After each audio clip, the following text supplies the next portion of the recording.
아니 가덕도 신공항 만든다 해서 서울과 미국 사람이나 일본 사람이 부산에 오냐는 거예요. 하지만 해저선을 뚫으면 어떻게 되나요? 부산에 온다는 거예요. 또 남부 지역은 남부 지역에 또 이게 주로 이제 많이 가겠죠. 투자도 할 수 있고 그래요.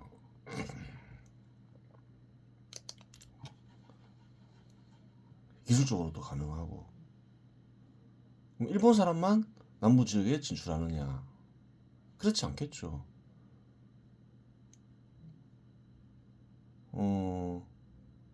일본에도 갈 수 있고 서울에도 갈 수 있고 일본의 접근성도 좋고 어, 뭐 부산에서 서울 가기 어렵지 않잖아요. 남부지방에서 부산이 꼭 아니더라도. 그럼 다른 나라도 투자할 때 남부지방에 투자할 가능성이 커지겠죠. 일본에 가기도 쉽고 위로 가기도 쉽고 서울 가기도 쉽고 그럼 남부 지역의 발전의 토대가 만들어지잖아요. 그래요. 가덕도 신공항 같은 거는 큰 의미가 없어진다는 거예요. 큰 효과도 없을 뿐더러 이런 것은 오히려 가덕도 신공항은 갈등만 일으키잖아요. 경남과 부산 간, 또 대구 경북과 부산 간 갈등만 일으키잖아요. 이런 것은 가덕도 신공항 해저 터널만 어떻게 어떤가요? 유치하면 갈등을 일으키는 가덕도 신공항은 어떻게 해요? 부산 입장에서는 포기할 수도 있는 거예요. 뭐 부산과 뭐 대구 뭐 중간에 만들 수도 있겠죠. 서로 이용하기 편하게 그렇게 되는 거예요. 그래요. 이번 시간 여기서 마치겠습니다.